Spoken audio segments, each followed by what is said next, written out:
Hello, my precious and delicate rose petals. My name is Jessie, and welcome to my podcast, Tea with the Gods. It's April! You know what that means. It's Aphrodite April! What's Aphrodite April, you ask? It's only one of the best months in the entire year. April is a sacred month to Aphrodite, so it's the time of the year where we honor Aphrodite and everything she represents. And that's why I'm here bringing you an Aphrodite-themed episode. Today, I'm going to discuss my relationship with the goddess of love, how it came to be, and what impact it's had on my life. So, my darlings, make sure your cup of tea is filled because I'm about to get personal. Before I jump into the story, I think it's important if I give you a bit of background so you can fully understand how momentous it was for me to have ended up with Aphrodite. So, I've been a lover of ancient Greece in general my entire life. But specifically the Greek gods really captured my heart. Something about them just pulled me in, and I devoured everything that had to do with them, whether it was fiction or nonfiction, entertainment or educational. I didn't care. I just wanted to learn all I could and have them in my life as much as a modern girl could. Looking back on myself now as a Hellenic polytheist, I was definitely wanting the gods to be my religion. Like, I know if I would have realized that the Hellenic religion was still alive and practiced in the modern world, my preteen ass would have built an altar and began praying so fast that even Hermes would have been like, "Whoa, slow down, speed racer." The funny thing, though, was I was even behaving a bit like a worshiper even back then. I found myself calling to them half joking, but also kind of not. I'd praise Athena for getting good grades and whine to Persephone when it was too cold out. Something I still do. I was also fiercely protective of them. Even as a fan of the Percy Jackson books, you would find me bitching and ranting about a lot of the portrayals. Which has been and still is me with almost all media representations of them. Like, for as much as I love Disney's Hercules, no one can watch it with me because I'm like, by the way, none of this is accurate, and I'm going to list them all as they pop up. Though, granted, I'm also a fan of history in general, so I can't blame that part of me just on my love for the gods. Now, the god I had the closest connection to was, no surprise, Apollo. I admit it, I'm a basic bitch. I own a pair of Uggs, I love pumpkin spice lattes, and yeah, my favorite Greek god as a kid was Apollo. What can I say? I was an artsy kid who loved being creative and identified strongly with the music I listened to, and I also really loved pretty boys. I grew up during the age of the boy bands. You can't fault me for it. And I was a teenage girl. And we all know what teenage girls love the most. Boys who love other boys. Yeah, I was one of those. I even wrote stories about Apollo and Hyacinthus. Yeah, I wrote fan fiction about the gods. Get on my level. So by now you're probably like, Jess, what the hell? We came here to hear about Aphrodite, not your depravity. Well, first off, I did warn you we were going to get personal, so that's on you. And secondly, you're actually right, we should get to the real story. Everything began after I got out of a 7-year-long abusive relationship. By that time, I had also dealt with my parents' very volatile divorce and its bitter aftermath, and the death of both of my grandfathers. So needless to say, I was in a very dark period of my life and really looking for any light. I had decided to try and reconnect with who Jessica was because my previous relationship had really stripped me of my own identity. Something that's fairly common in abusive relationships. You lose sight of who you are because you are so focused on your partner and the relationship. Your identity is the relationship. So once it was over, I wasn't really sure who I was or what I should be doing. Thankfully, one of my friends at the time was getting into witchcraft, which reminded me of my younger self who had dabbled a bit in Wicca.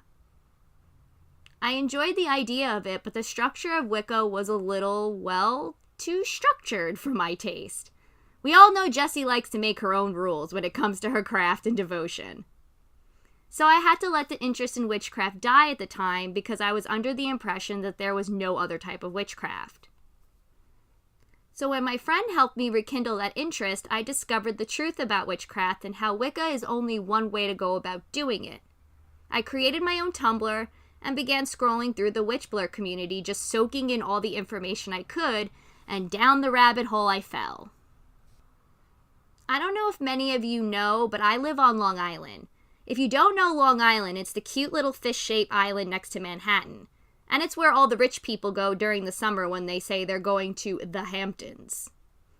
It's also where the Amityville house is, which as a horror fan is what I'm definitely the most proud of. Okay, but none of that is really relevant to the story. My point in mentioning where I'm from is to showcase my love of the water. I grew up on a kind of island that is filled with beaches. Seriously, when you say, let's go to the beach, the response you're likely to get is, which one? Because it's ridiculous the amount of beaches this tiny island has.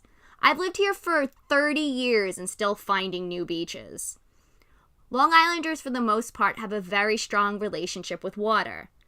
Add on the fact that I'm a Cancer sun with a birth chart ruled by the water element, it's no wonder I turned straight to sea witchcraft. And now we are finally entering the part of the story where Aphrodite comes in. Yay! I was a sea witch looking for a sea deity to possibly worship, because that just felt right to me. Worshipping a deity just felt like something I should be doing. Echoes of my past self, maybe. Of course, my first thought was Poseidon, given my love for the Greek pantheon. But something in me was like, no, a goddess. Okay, what about Amphitrite? But again, something in me was like, no, try again. So I just started researching sea and ocean goddesses throughout various cultures, and that's when it happened. I remember it perfectly. I was looking through the list of sea deities in the book Sea Magic by Sandra Kynes, great book by the way, and saw Aphrodite listed among them.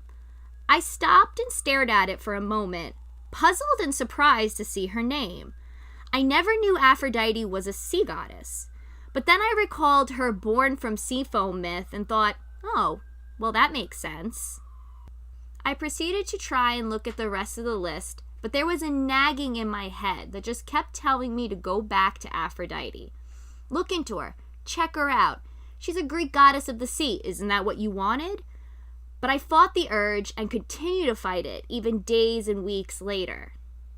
But I could not get the thought of Aphrodite out of my head. And this is why I wanted to give you the backstory of me, so you can understand how incredible it is for me to have this reaction to simply seeing Aphrodite's name show up in a list of sea deities. If it was Apollo, me having consistent thoughts wouldn't be a shocker because there's history there. But Aphrodite, there was zero. To be honest, I didn't even like Aphrodite. I saw her as being mean, selfish, vain, rude, bitchy, arrogant, just a full embodiment of all the qualities and the type of people I hated. I mean, how freaking hilarious is that, though? I'm mostly known for the work I do in Aphrodite's name and for being her devotee, and yet I used to hate her. And now you can understand the significance of me having those consistent thoughts. They virtually came out of nowhere, since like I said, I had no interest in Aphrodite whatsoever. Of course, now I know it was Aphrodite being all Adele like, hello, it's me. But back then, I was a stubborn little shit with insecurity issues who refused to believe any god would be trying to reach them, let alone the goddess of beauty. So it was a lot of that for a while, because I had convinced myself that humoring the thoughts would be me saying that I thought I was attractive enough to be worthy of Aphrodite, which for me at the time would be pure delusion. But just as stubborn as I was, the nagging was too, and as we all know now, the nagging won. I finally looked into Aphrodite, and just as I remembered the moment I first saw her name in the Sea Magic book, I remember the moment when everything finally clicked. I was in bed, scrolling through Tumblr on my phone, and saw a post talking about how Aphrodite, being the goddess of love also meant she was the goddess of self-love. The second those words touched my eyes and shot through my brain, it was like fireworks went off. I accepted she was trying to contact me. I understood why. I let her in. I acknowledged that what I knew about her wasn't the whole story. All of this instantaneously. I'm not even joking. One moment, one sentence, and I did a complete 180. I think because deep down, I knew it all already, but I needed something to convince myself to finally walk through the door. A lot happened very quickly after that. I was super stoked to begin worship, so I just kind of hurled myself into it like a whale belly flopping into the ocean. I did my introduction, I began regular worship, and real quickly after that, I became a devotee. I don't recommend people sprint like I did, but you also got to do with what feels right, and it all felt right to me. With Aphrodite was where I belonged, and I was, and still am, very happy with her. It's really hard for me to convey to others the kind of impact Aphrodite has had on my life. You all know Jessie after Aphrodite, so I think it's hard to picture me before. It's even hard for me sometimes. What ultimately began my relationship with Aphrodite was self-love. That was something I was sadly lacking in my life, especially after everything I had been through. I used to have breakdowns in dressing rooms, fall apart looking into mirrors, called myself every insult and negative adjective in the dictionary, and even used to harm myself. But thanks to Aphrodite's guidance, encouragement, and her love, I'm a much more self-loving person. I love my body, I show it off more, I try new styles of clothes, and if things don't fit me, I don't break down over it. I accept my imperfections and see them as part of what makes me uniquely me. And I just take better care of myself in all avenues of life. Not just the body image part, but also with my relationship with others, setting up boundaries and knowing my own self-worth, respecting and valuing my own feelings, making my needs a priority, trusting myself, getting help when I need it. There's so much that falls under the umbrella of self-love, and Aphrodite has helped me with all of it. I'm an overall happier and more positive person because of her. She's also the reason I'm sitting here talking to you right now.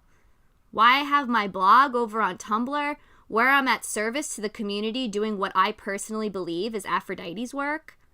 Maybe that's presumptuous to say, but I believe she gave me the platform to help others connect with her and to the other gods so they can have the same experiences that I have. That's why I do this podcast and why I do all the work on my Tumblr and Instagram. It's to help people. I know what it's like to be in a dark, self-hating place. That may not be where I am anymore, but I haven't forgotten what it felt like and how horrific it was. I don't want anyone to be there, and if they are there, I want to help them get out. Through Aphrodite, I'm able to do that, and in turn, I also get to interact and connect with the community, which has been such a blessing. I've always been a loner. Even kids at school used to refer to me as such. So it's been pretty remarkable to be legitimately part of an entire community, especially with something as personal as faith and spirituality. I know a lot of people talk about the good I've done for the community, but I've received just as much, probably more, back. I've learned so much, I've made wonderful friendships, I've received great comfort and compassion, I've been inspired and encouraged, and complimented consistently. You guys are fantastic for the ego, that's for sure. I think for some people it may not be a big deal, but for a loner like me who has trust issues and reservations about people in general, it's been pretty extraordinary for me to have this opportunity to be involved in such a wonderful gathering of people. And it's all because of Aphrodite. When I say Aphrodite has changed my life, I'm not exaggerating. It's the real deal. When I started my relationship with her, I never imagined I'd ever be in the place I'm in now. But here I am, and I owe it all to Aphrodite. And I plan on spending the rest of my life showing her how completely grateful I am for all she's done for me. All right, turtle doves, I think we're going to end it there, even though I could go on for hours about everything Aphrodite has given me. But I'll save that for the book. I hope I was able to convey even a little bit how much this goddess means to me and how much she has given me. It's really hard to put into words, but I tried. I also really wanted to showcase a bit to some of you the kind of goddess Aphrodite is and what she can and does do for her followers. Also, you get to know me a little bit better. Maybe more than you needed or wanted, but you got it anyway, so you're welcome. Next episode, we're going to break down the misconceptions of Aphrodite because it has to be done. The misconceptions are the biggest barrier keeping people from interacting with Aphrodite. As you just heard, it happened to me as well.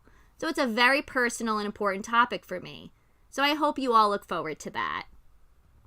As always, please tell me what you thought of the episode and Aphrodite in general by either leaving a comment or following on my social medias.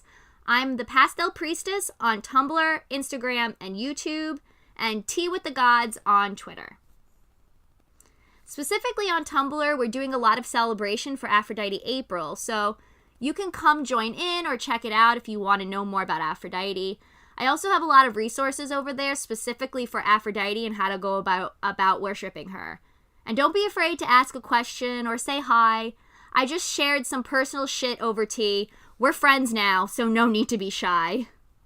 Alright, my loves, until next time, may the gods be forever by your side. Love you, bye.